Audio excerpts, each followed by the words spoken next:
Hey YouTube, Mike the Rinnai guy here. How we all doing today? Hope we all have a safe and productive week. Alright, today's video is going to be on the removal of a non-condensing heat exchanger. So that would be like the V or the RL series unit, not the RUR or the RU or the Sensei series. That will be in a later video. Alright, what we have here, we have an external unit, but I do have an internal unit heat exchanger and chassis and airbox to show you the difference in the two units. Okay, so basically what's happening? You're getting a leak into the chassis, most likely out, of course, either on the ground or inside the house, and something within the heat exchanger, either the tubing, the hot cold water feed, the mix, the actual heat exchanger, the thermistor has formed some type of hole. Now, it could be lack of maintenance, it could be a manufacturer's defect, but I very rarely see that. Most of it is lack of maintenance, or was the unit damaged like mine due to a hurricane. Okay, so what do we want to do? Well, in this case, we want to shut the power off. If it's an interior unit, unplug it. Exterior unit, disconnect power. Switch, knife switch, or if it's a plug with an in-use cover, unplug it. You have to shut off the gas and shut off the water because you got to disconnect the gas and you got to disconnect the water. We're taking this entire thing apart. All right? So, we have the gas off, we have the water off, and we have the power disconnected. All right. Now, what I like to do first is to remove the wiring. I like to get the wires out, I like to get the PC board out, I like to get the igniter out, get all the stuff that is delicate. Now, in some cases, with a leaking heat exchanger, if it's really bad, it could form a bit of heat inside and melt the coating on the PC board, and the PC board ends up being shorted out. So besides you having a leak coming from the actual chassis, you also, there's nothing on the display, nothing on the controller. There's no power. All right? So, let's get started. You want to disconnect your igniter, pull your wires out. We're going to start pulling all of the little pink wire ties off, because they're attached to screws, and those screws we'll be removing.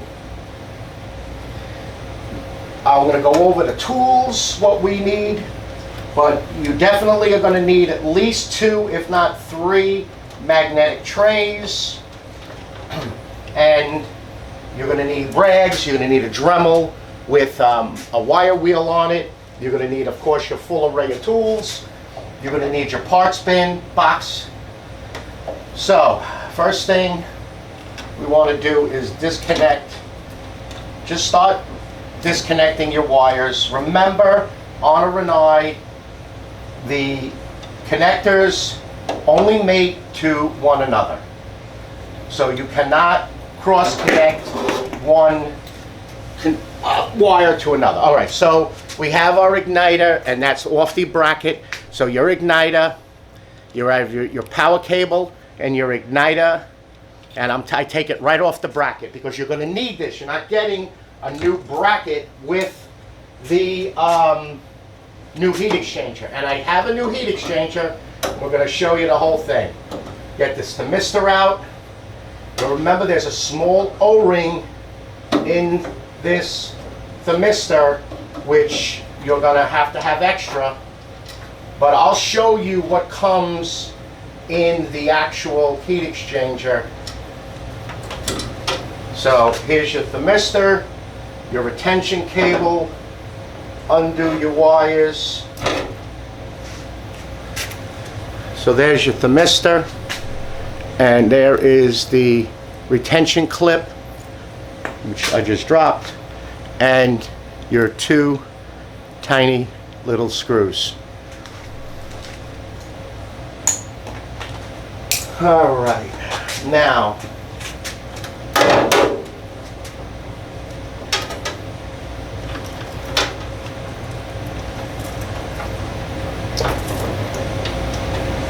just start pulling apart your electrical connectors. Because the more you disconnect here on the actual unit while it's still mounted inside of the chassis, will make it a heck of a lot easier for you when you start taking this apart. Now I'm going to try to stay out of the way and show you as much as I can without blocking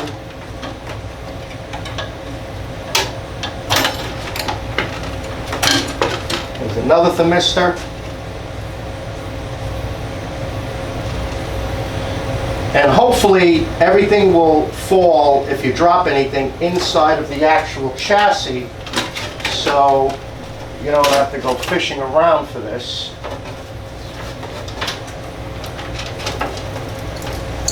You got this ground screw here on the burner.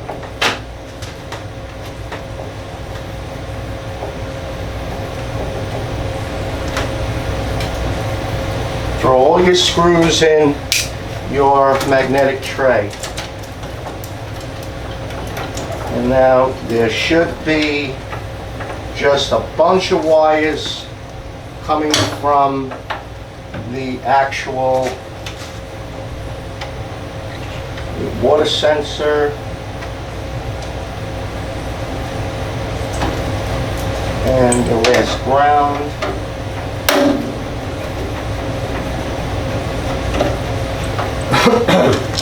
You're going to have to do this anyway if you're going to be removing your PC board. Alright, so all the wires are disconnected. Take off this plastic shroud. It's a heck of a lot easier to get to the screws. Now you got to screw all the way in the back. I'm going to take the camera off and point out everything. There's the screw, and then the PC board falls into right here, falls into that pin, and there's the screw in the back. See how filthy this is? Again, this is a, condemned karaoke unit that I use. All right, so now your wiring is done. Your wiring is out. All right, we want to take off our igniter. Take out the igniter. You're going to get a new, I'm going to use my drill for this one so we can speed up this. But I suggest you don't use a drill. Use your screwdriver. I happen to have this gyro activated, so when I move my wrist, I can move it ever so slightly to get the screws out.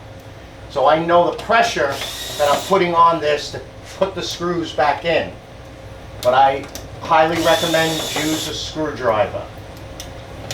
Good laser cut tip screwdriver. Alright, so here are our igniter and our flame rods, and I'll show you how filthy this is. So you're going to be replacing this gasket. That comes with the heat exchanger, not the plate. Look how filthy.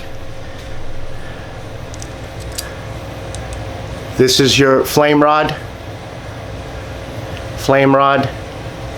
and igniter. See how filthy? The heat exchanger is going to be atrocious in there. All right. Now, we want to take off. Okay, this is an RL series unit. This is going to have 2 screws on the gas valve. Let me grab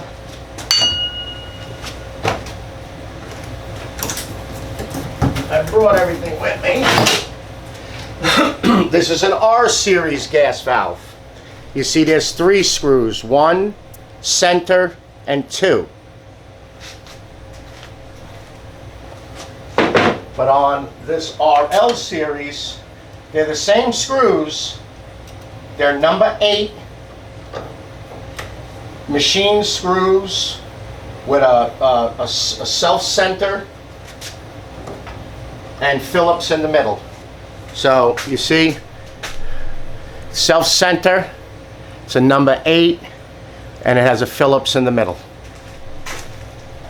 Also, with the RL to the R, you have one igniter and one flame rod, opposed to 2 flame rods and an igniter. All right, now we want to start taking the burner off. These are going to be the longer screws. There's going to be long screws and short screws, and I'll show you the difference. So what I'm taking off right now are the long screws. They have to go through this thick burner plate into the sheet metal. When you take off this actual burner plate, you're going to, and I'm not going to start recovering screws. Actually, that one's simple, because we're not going to get into the reassemble of this. We don't want to spend all day here. And there's the burner. So that's the burner. Here's your solenoids, gas solenoids for low and high fire.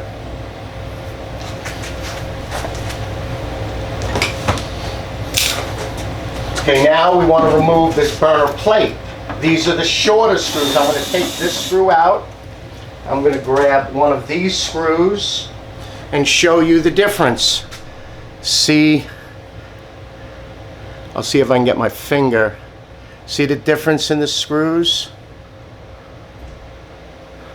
They are a tad bit longer, but you have to remember that those screws are going to be for this top burner, the short ones, and you're going to put this back together in the opposite way you took it off. So this is going to go back on first. Now you have these 2 clips here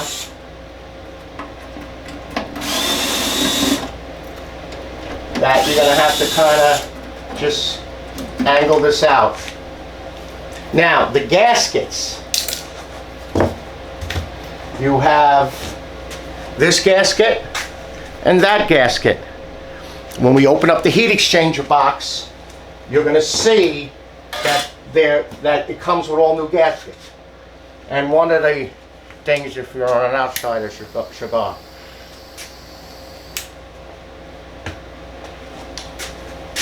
now you want to take out the burner. The burner is 2 screws. There's recess right here. You're going to go back and pick out the screws. But you want to remove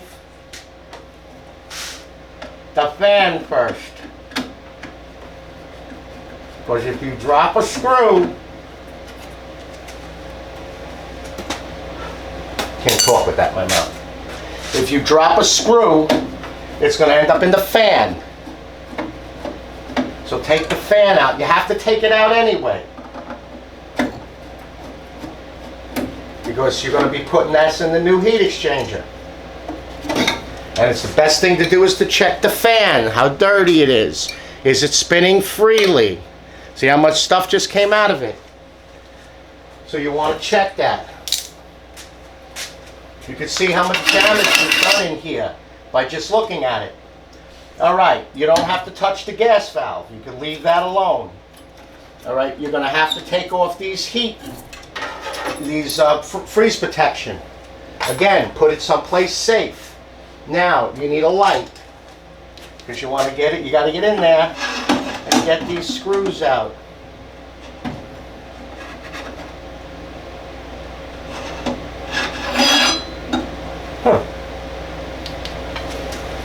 Well, I'll show you, because it appears that they're out already. These things are sent to me. They're out already. Look at that, I removed screws without even a screwdriver. You see these 2 holes? Here and here? I I wonder if this thing was working without the screws in it. And they made up the 2 holes back here. And that's what these 2 little recesses are for.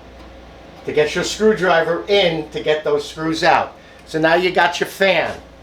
And I'm going to put that here because that fan is probably full of junk. All right.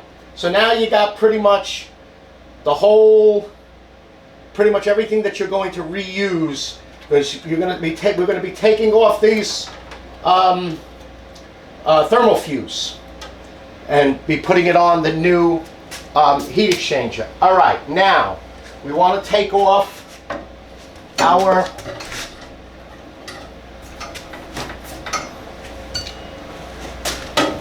clips here.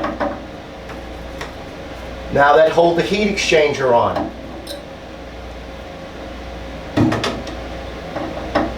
Now, the heat exchangers are pretty much seized in here. With the O-ring, you're going to get new O-rings. You're not going to get these new retention clips. So, you're going to have to either clean them off or change them. So, these retention clips, there's 2 of them, identical. You're going to have to reuse this. But the screws, but you're going to get new O-rings. Then, we have one more right here, and that is the mixing valve. So now we're going to have to try to wiggle out. Now it doesn't matter what damage you do to this because you're putting a new heat exchanger in. So you got to try to wiggle this out and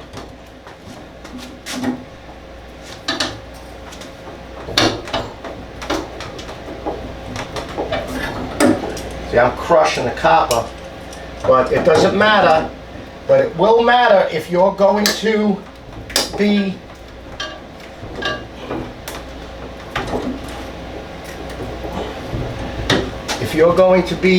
like changing the water servo valve.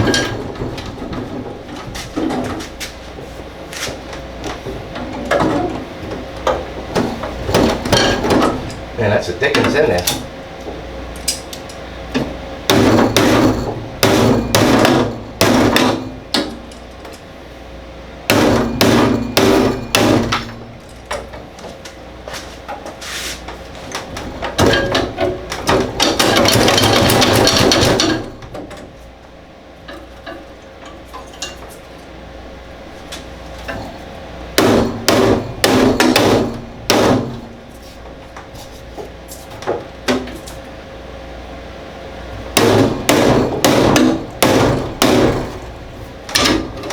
See what I mean? See how tough they're in there? Now, if you were just replacing this water servo valve, you can't do that. You gotta be very delicate. You gotta be moving this thing like a jeweler. Because you can't be bending this heat exchanger around. Remember, this one is getting replaced. Okay, so we now have to remove 2 back screws.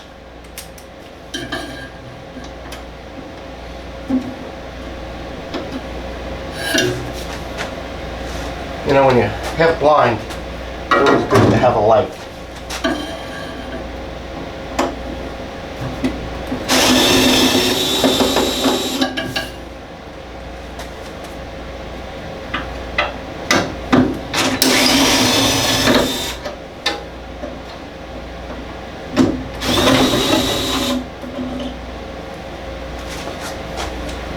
Okay, look what I found. Here are the 2 screws for the burner. So somebody did remove this burner. All right, now, these are the only screws holding this heat exchanger in. Again, like I put on other videos, I like this DeWalt table. And we set this table up, would be set up right as we're working. Give me a second, I want to grab my water.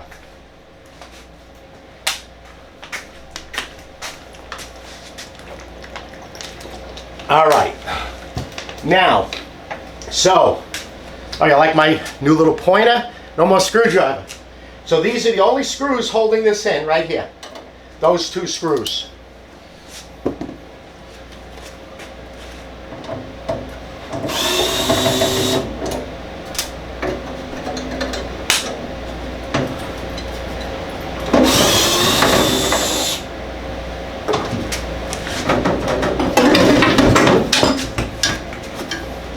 There you go.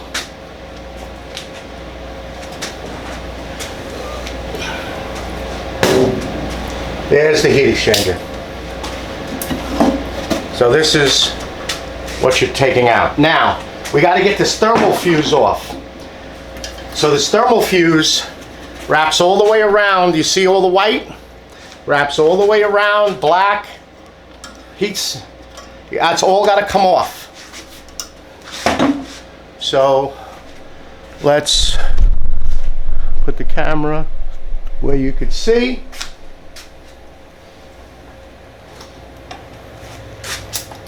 Grab another screwdriver.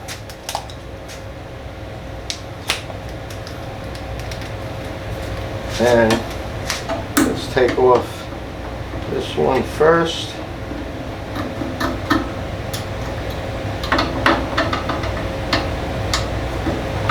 And this is just sitting on the face on a piece of copper. I'll show it to you in a second. There's no, it's not like the thermistor. So we want to remove this clip, remove this wire. Now you got to go around. Again, take your smartphone, take a picture of it. So you have a photo of where it's got to go. But you see this one here, it's just this one clip right here that you got to take off.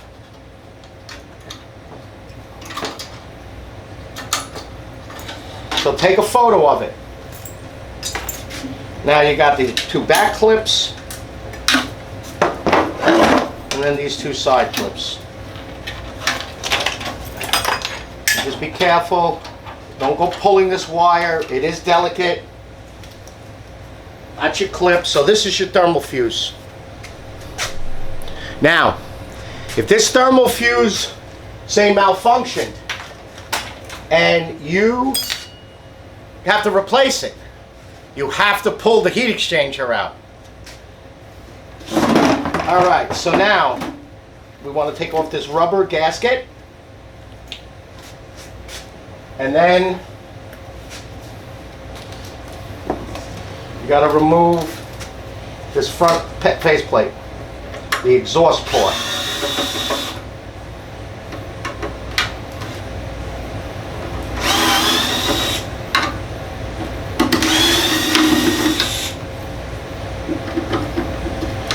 So everything in this is a short, like, sheet metal screw.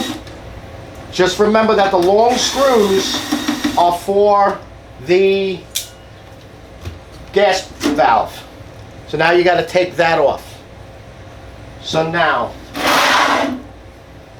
your heat exchanger.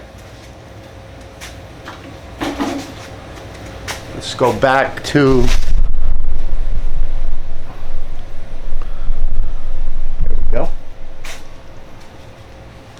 Look, and see how much dirt gets on here?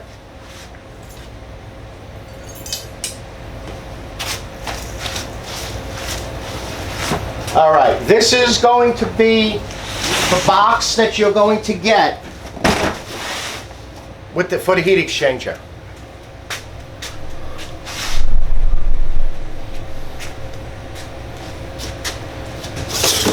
At the top of the box, they always put the gasket for this plate. So you see you have the gasket for this plate. See, it's kind of like almost like it's like a head gasket for a car. That's always at the top. Then you're going to get your instructions on what to do. So it's one page and in the back, then another page and nothing in the back. So it's 3 pages. Then some packing material, More gaskets, and there's the gasket for now I didn't bring, this is for our an R series, so I'll show you the one here on the floor in a minute. So for the R series, you only have one flame sensor and one igniter, but you get a new gasket. Here is your thermistor O-rings. Here is your O-rings. You have gas O-rings. Do you have O-rings for the, well, see, this is one. The other one has two. So you're going to have new O-rings. Then you're going to have new gaskets for the actual plates. And then new gasket for the burner. That comes in these bags. Then your heat exchanger. And see what I meant? You have to take that fan housing off and remount it to the bottom. You have to remount the plate, get a new gasket. Then you have to put your, here's that heat sensor right here. Here's the thermistor right here. And then your O-rings go onto here.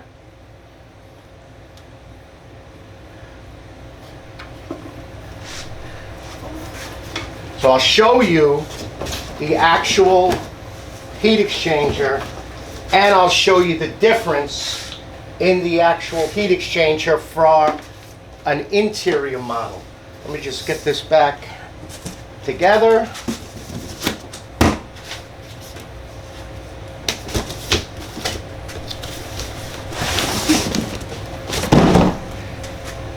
So this was the heat exchanger, but this is of course interior.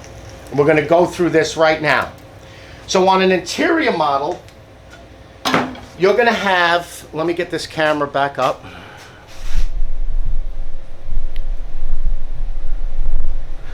You're going to have this fan box, which is right here. And you're going to have your exhaust, which goes right there. Actually, goes like that, because your condensate drain, all right, goes out your right hand side. So the fan box has to come off. So the fan box gets mounted through here. Then there's a plate that mounts the front. There's screws in the back. There's nothing on the side, but there's 3 screws on this side. Okay? And then there's a plate that mounts, can we see? Yeah. Then there's a plate that mounts to the front that holds this all together. Then there's, and I'm going to pick up the, so you have these 2 holes, you have this hole here, you have 2, actually it's better that way, 4 holes, and then you have those 3 right there. That's what's holding this heat exchanger on. If it was the same for an exterior, you're going to have these 2 holes and those 3 holes. Taking off, removing and putting the new gasket on for the front plate, the front exhaust. All right, let me get I have the chassis here, and I'll show you what corresponding holes it is. All right, can we see? Let me let me zoom in a little bit. Okay. So it's these 2 holes, these 2 holes, these 3 holes. Lower it down.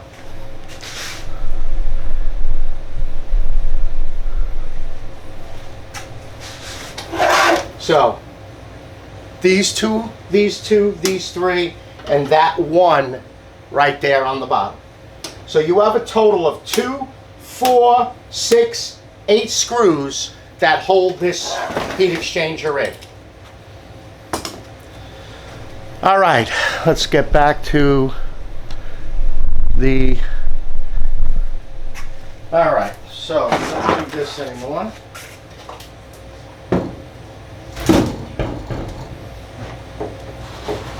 All right, so now, what do we need to do? I would hit this with a vacuum, and I would pull out this O-ring and put the new O-ring in. I would take my Dremel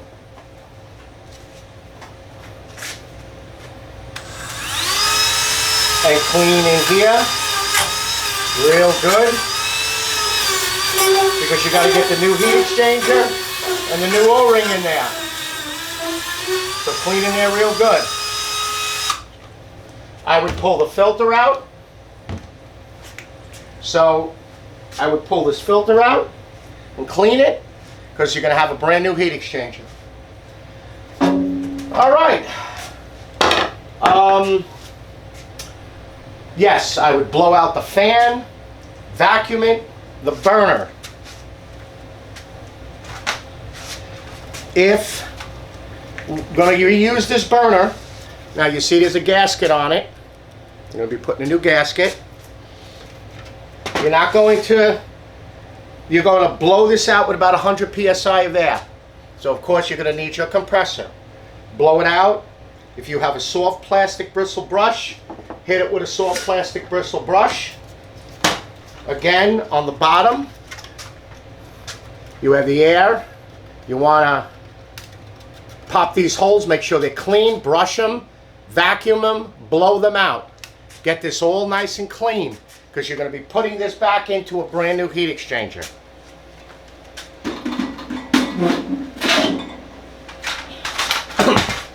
All right, YouTube. Again, if you're going to be swapping out the thermal fuse, where's the thermal fuse? So if you're going to be swapping out this thermal fuse, you're actually going to have to take this all out and start putting this all back together. So you're actually, again, you're going to have to be very, very gentle with this unit. So to put this thermal fuse back in, you got to feed this through till you get to that black part, which is in the front. You're going to clip these on. Then this here is going to go get mated back onto this. Then this here, you're going to get this back, clip this back onto the side, like that. Make sure these are up in the clips. And like I said, this is a dirty, especially if it's an outdoor unit, this is a dirty job. Oh, that's got to go back this way. Because that goes here. And then this one goes here. You got to make sure it's fed back through, because you want the two ends to be meeting each other. Make sure that you're... And I got the air conditioner on in here. So that's your part of your thermal fuse right there. You want these two come down this way. That's going to get mated back up this way. Then you're going to take this piece with this, and you're going to get this back onto that side right there with your clips. And that's that. And that's if you're just replacing the thermal fuse, not the heat exchanger. So again, you got to be very delicate. All right. All right, YouTube.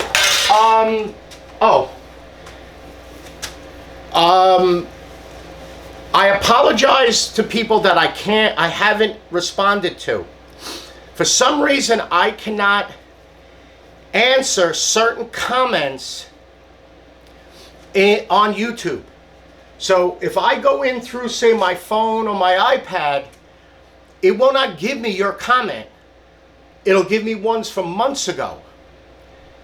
If I go on another, like my office PC, I could see the comment, but I cannot respond to it because it's not under my, my account. So, for those of you that I didn't, and I know there was 2 people out there that had real good questions, email me. Every single every single video has my email. So you can put the comment in, which helps for YouTube, but email me the question.